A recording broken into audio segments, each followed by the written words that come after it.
to the fan of history. I am the fan of history, and today we're going to talk about the 970s BC.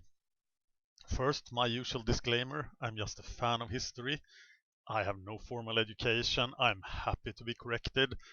I'm just reading a lot, studying a lot, and this is my project. I want to learn more about these times. And I've learned quite a bit, and I will tell you about what I've learned. This is the third of the decade reports, so please watch the great civilizations of the world in 1000 BC. That sort of sets the stage. And then watch the events of the 990s and the 980s. This is a long time ago, so the sources are uncertain. Chronology is very uncertain. There are often conflicting dates for stuff. But I have made decisions and I'm going to run consistently with them. I will probably make a video about chronology problems at some point. So let's get into the action. What's going on in the world? Well, in 979, Mar Bitti Apla Usur dies. And this is a very fascinating guy. He came from Elam. Elam is over here, next to Babylonia. A very, very ancient kingdom, older than Babylonia. He also ruled Babylon, as I told you last time. And this is the end of the 7th dynasty, which is only him. And it's the end of Elam rule of Babylon. It's also the end of a short period of Elam history that we actually know about, because the Elams are in darkness record-wise for a long time. But they will come back. They will come back as enemies of the Neo-Assyrian Empire. But right now they are going back into hiding. The story of Mar Bitti Apla Usur gets even more interesting when you note that he died. He was buried as a legitimate king with full honors, so they really, really appreciated this guy. And he was succeeded, probably peacefully then, but we don't know, by Nabu Mukin Apli. Got to love these names. It's a god name for the god Nabu. So that's what you can say here. And Mar Bitti Apla Usur is a god name for the god Marduk. And this is Nabu Mukin Apli. He was the founder and is the lonely king of the 8th dynasty, despite the fact that he's related to the first king of the 9th dynasty. But we'll get back to that. He rules for a long time, 979 to 943 BC. And when I studied these guys, I found two big facts. The Arameans were belligerent. You might remember that Arameans are the tribes that refuse to live in cities, and they are plaguing all of the Middle East, pretty much, from Syria to Mesopotamia. And they are causing a lot of problems for the Assyrians and for the Babylonians. And Nabu Mukin Apli actually got so many problems that he couldn't run the festivals. And there's an inscription saying he's really, really mad at missing some festival that he really wanted to hold. In 977 BC, our good old friend King Zhao of the Zhou dynasty dies. I have now listened to two different courses and podcasts where they pronounce this dynasty the Zhou dynasty or the Zhao dynasty, but I've started saying the Zhou dynasty, so I will continue doing that. If there's a Chinese person listening to this, please tell me how to pronounce this dynasty, because it will be around for a very, very long time. King Zhao was not very happy with war, and he often delegated war, but he loved those rare animals. And when a message came from Qiong Ai of Chu, sorry for butchering all these pronunciations, a message came from the state of Shu to the south. We found a new rare bird, and King Zhao, the animal lover, went to Chu, but it turned out to be a trap. But I think King Zhao must have suspected something, because he brought 6 heavenly armies on the trap. And that sounds like a lot of guys. But when he discovered it was a trap, he retreated and rampaged and destroyed much of the province of Chu. And he tried to cross the Han River. But while crossing the river, he died. So he wasn't murdered really by the Chu, but died from the drowning. And there are many, many versions of this story. So many, in fact, that it's very hard to discern what really happened, but that's the version I'm going with. He ruled China from 995 to 977 BC, according to one chronology, and he is succeeded by his son, King Mu.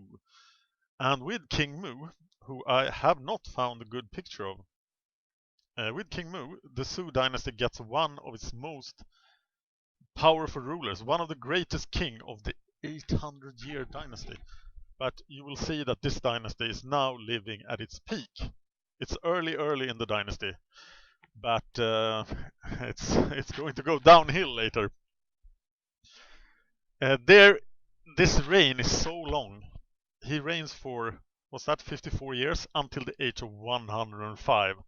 And that sounds like something weird, like somebody has been erased, like the Egyptians did or something. But yeah, we don't know what happened to Xiong Ai of Chu, who tricked his father, King Zhao. But we know of King Mu. We know quite a bit about King Mu, and King Mu becomes a legendary figure much later. So there are many very weird stories about King Mu, but we know quite a bit about him. We don't know just what to believe or not. But one character trait that comes down to us is that King Mu was more ambitious than wise. He is like the do things guy, and he doesn't really think through what he's doing every time. We'll see more about that.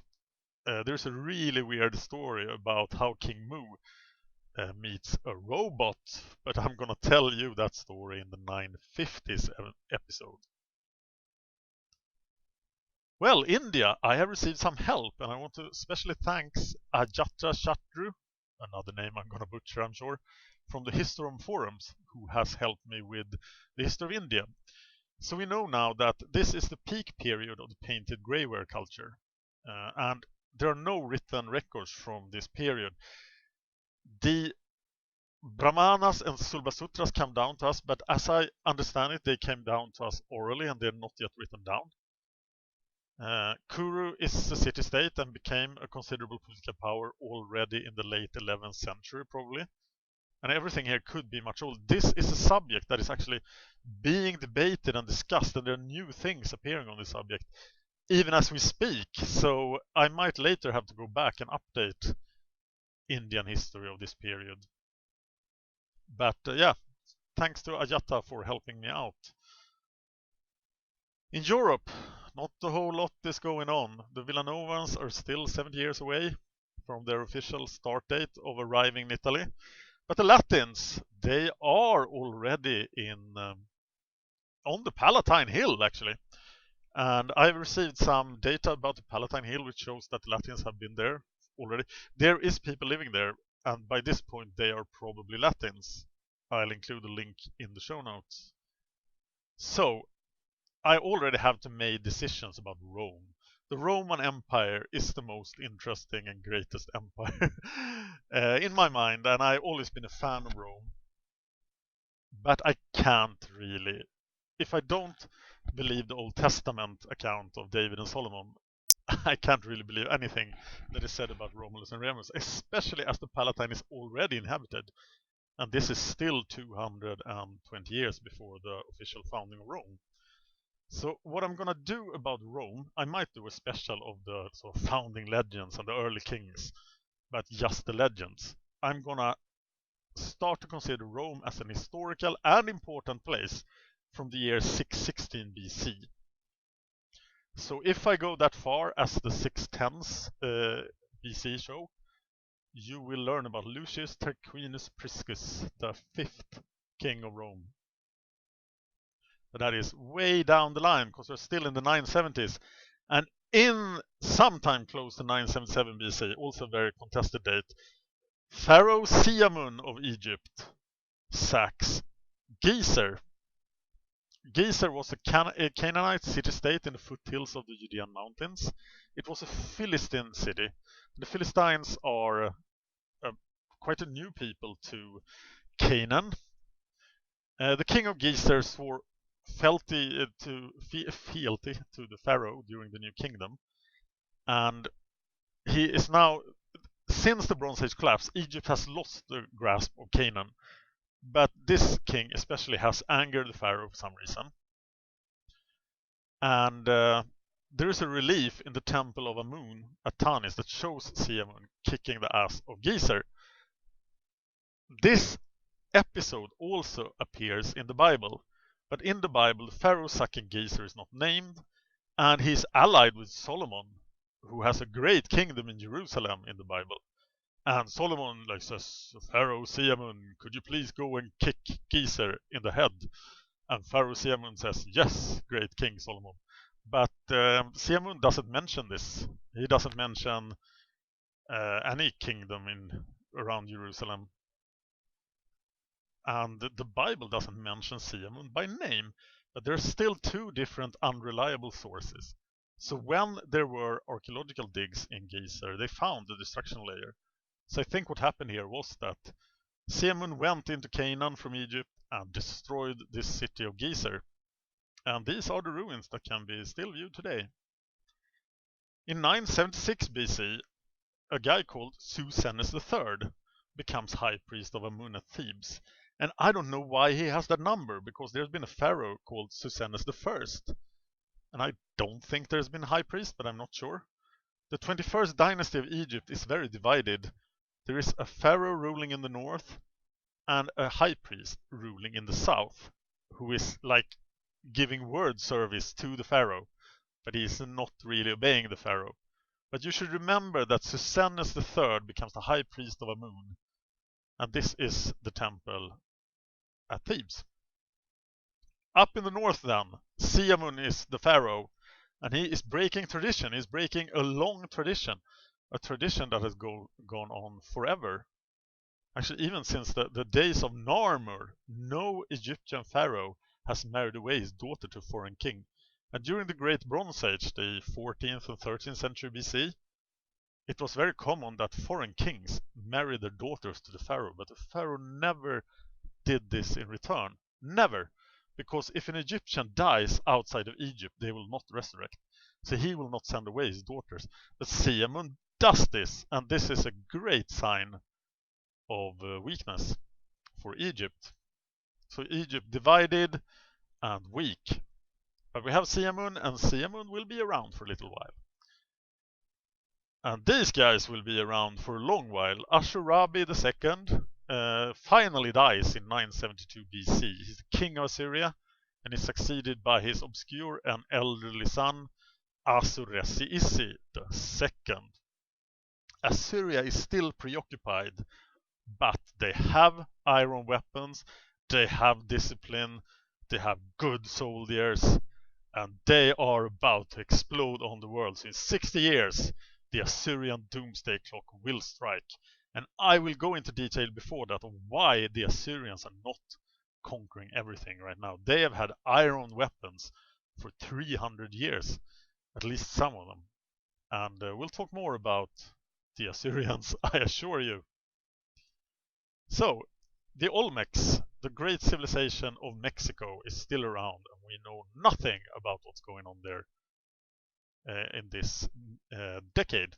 I do have some data for the 950s episode though. So in the 950s we are going to talk about Olmecs pretty much for the first time, of some event that actually happened to this great civilization.